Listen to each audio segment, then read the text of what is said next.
மாணவர்களே, உங்கள் வாழ்க்கையில் ஒரு மிகப்பெரிய இலக்கை அடைய வேண்டும் என்று கனவு காண்கிறீர்களா?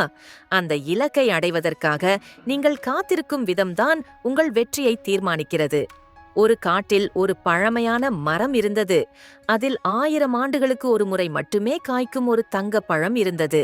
அந்த பழத்தை சாப்பிடுபவர்களுக்கு அபாரமான அறிவும் ஆற்றலும் கிடைக்கும் என்பது ஐதீகம்.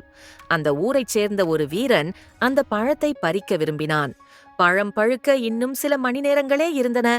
அவன் மரத்தடியில் அமர்ந்து காத்துக் கொண்டிருந்தான். அப்போது ஒரு முதியவர் அங்கு வந்து, "தம்பி, அந்த பழம் இன்னும் சற்று நேரத்தில் பழுத்துவிடும். அதுவரை இந்த மரத்தைச் சுற்றியுள்ள செடிகளை சீரமைக்கிறாயா?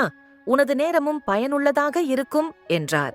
வீரன் அலட்சியமாக, "எனக்கு அந்த பழம்தான் முக்கியம். இந்த சாதாரண வேலையை செய்து என் நேரத்தை வீணாக்க விரும்பவில்லை" என்று கூறி தூங்கிவிட்டான்.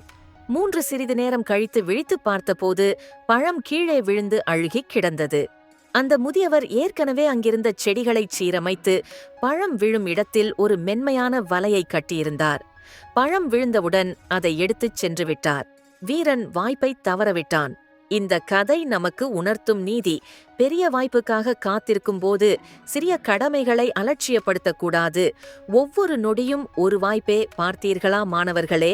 அந்த வீரன் பழத்திற்காக காத்திருந்தான், ஆனால் அதை பெறுவதற்கான தகுதியை பிரெப்பரேஷன் வளர்த்து கொள்ளவில்லை. நம் வாழ்விலும் தேர்வுகள் அல்லது பெரிய வாய்ப்புகள் வரும்போது, நேரம் வரும்போது பார்த்து கொள்ளலாம் என்று அலட்சியமாக இருக்கக்கூடாது. அந்த இடைப்பட்ட நேரத்தில் நாம் செய்யும் சிறு சிறு முயற்சிகளே, செடிகளை சீரமைப்பது போன்ற கடமைகள், நம்மை வெற்றிக்கு அழைத்துச் செல்லும். எனவே ஒவ்வொரு நொடியையும் பயனுள்ளதாக மாற்றுங்கள். வாய்ப்புகள் உங்களை தேடி வரும்.